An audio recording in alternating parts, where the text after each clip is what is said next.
1 John 1:4 warns, "Dear friends, do not believe every spirit, but test the spirits to see whether they are from God, because many false prophets have gone out into the world." Test everything. Discern the source. Not all spiritual activity is from God. 1 Corinthians 12:10 lists the gift. To another, miraculous powers. To another, prophecy. To another, distinguishing between spirits.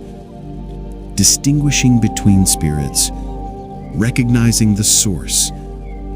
This is spiritual discernment. Hebrews 5:14 explains maturity. But solid food is for the mature, who by constant use have trained themselves to distinguish good from evil. Training develops discernment. Practice sharpens perception. Maturity recognizes truth. Philippians 1:9-10 is Paul's prayer. "And this is my prayer, that your love may abound more and more in knowledge and depth of insight, so that you may be able to discern what is best." Love with knowledge. Affection with insight. Discernment flows from both. 2 Corinthians 2:11 explains awareness. "In order that Satan might not outwit us, for we are not unaware of his schemes." Not unaware, not ignorant, not caught off guard. You can recognize his tactics. Ephesians 6:12 identifies the enemy. "For our struggle is not against flesh and blood, but against the rulers, against the authorities, against the powers of this dark world, and against the spiritual forces of evil in the heavenly realms." Know your real enemy. It's not people, it's powers behind people.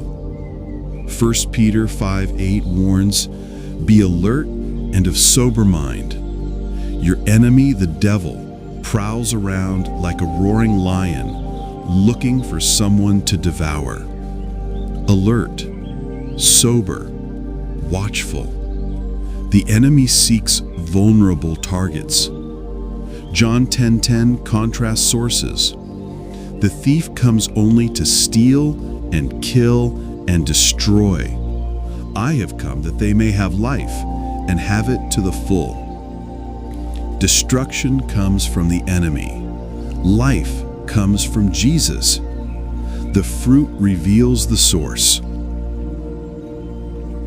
James 5:16 declares power. "The prayer of a righteous person is powerful and effective." Your prayers are powerful. Your intercession is effective. Heaven responds to your voice. Matthew 21:22 promises, "If you believe, you will receive whatever you ask for in prayer." Believing prayer, confident intercession, faith-filled requests, all answered. 1 John 5:14-15 assures, "This is the confidence we have in approaching God, that if we ask anything according to His will, He hears us.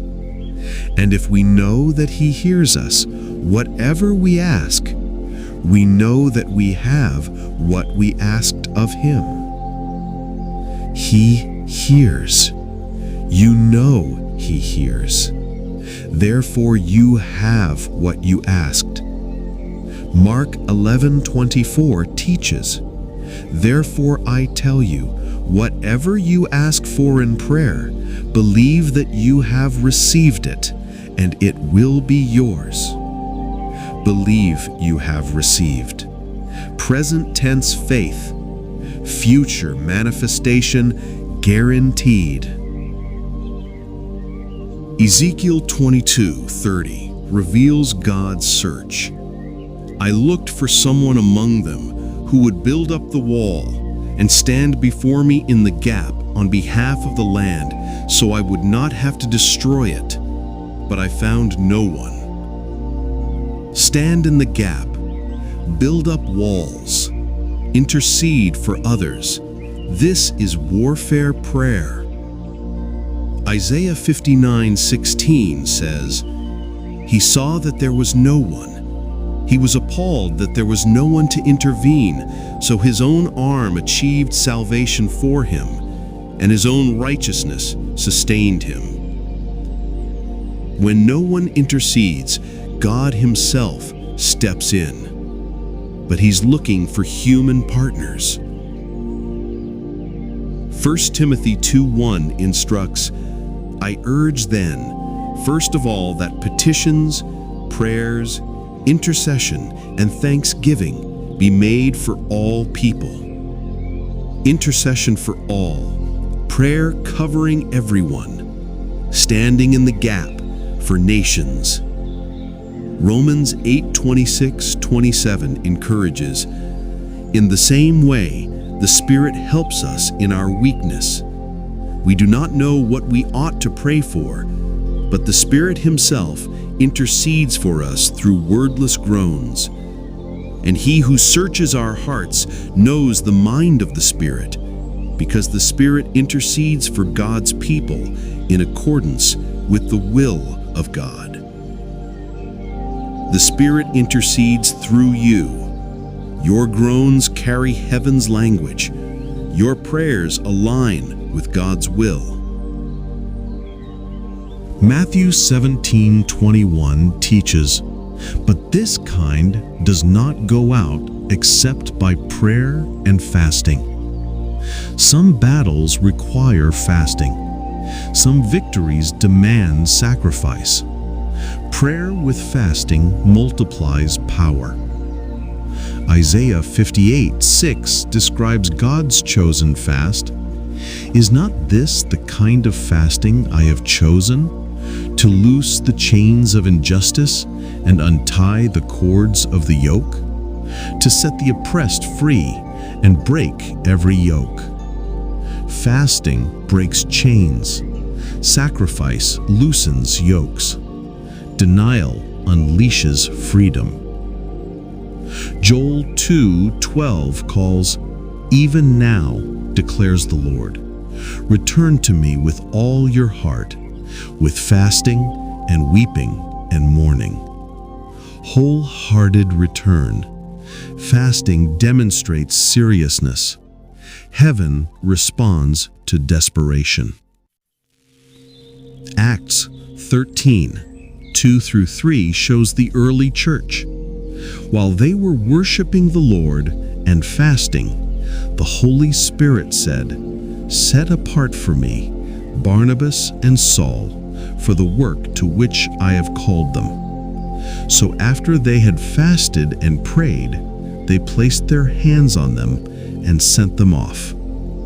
Worship, fasting, prayer, divine direction follows. Breakthrough comes through sacrifice. Luke 18:1 introduces the parable. Then Jesus told his disciples a parable to show them that they should always pray and not give up.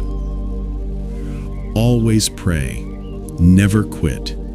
Persistence brings breakthrough. 1 Thessalonians 5:17 commands simply, pray continually. Continuous prayer, unceasing intercession, constant connection to heaven. Colossians 4:2 instructs, devote yourselves to prayer, being watchful and thankful. Devoted, watchful, thankful. This is the posture of effective prayer warriors. Daniel 10:12-13 reveals heavenly response. Then he continued, "Do not be afraid, Daniel.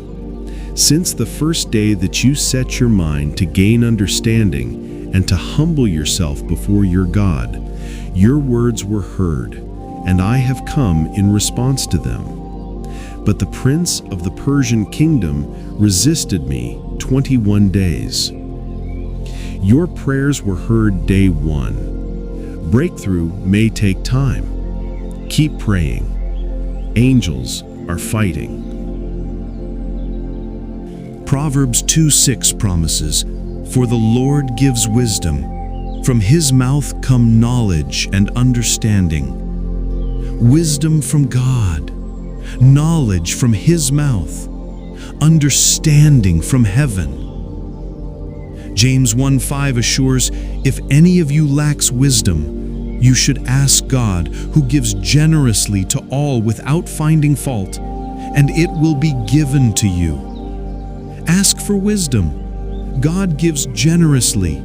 Discernment is available to all who ask.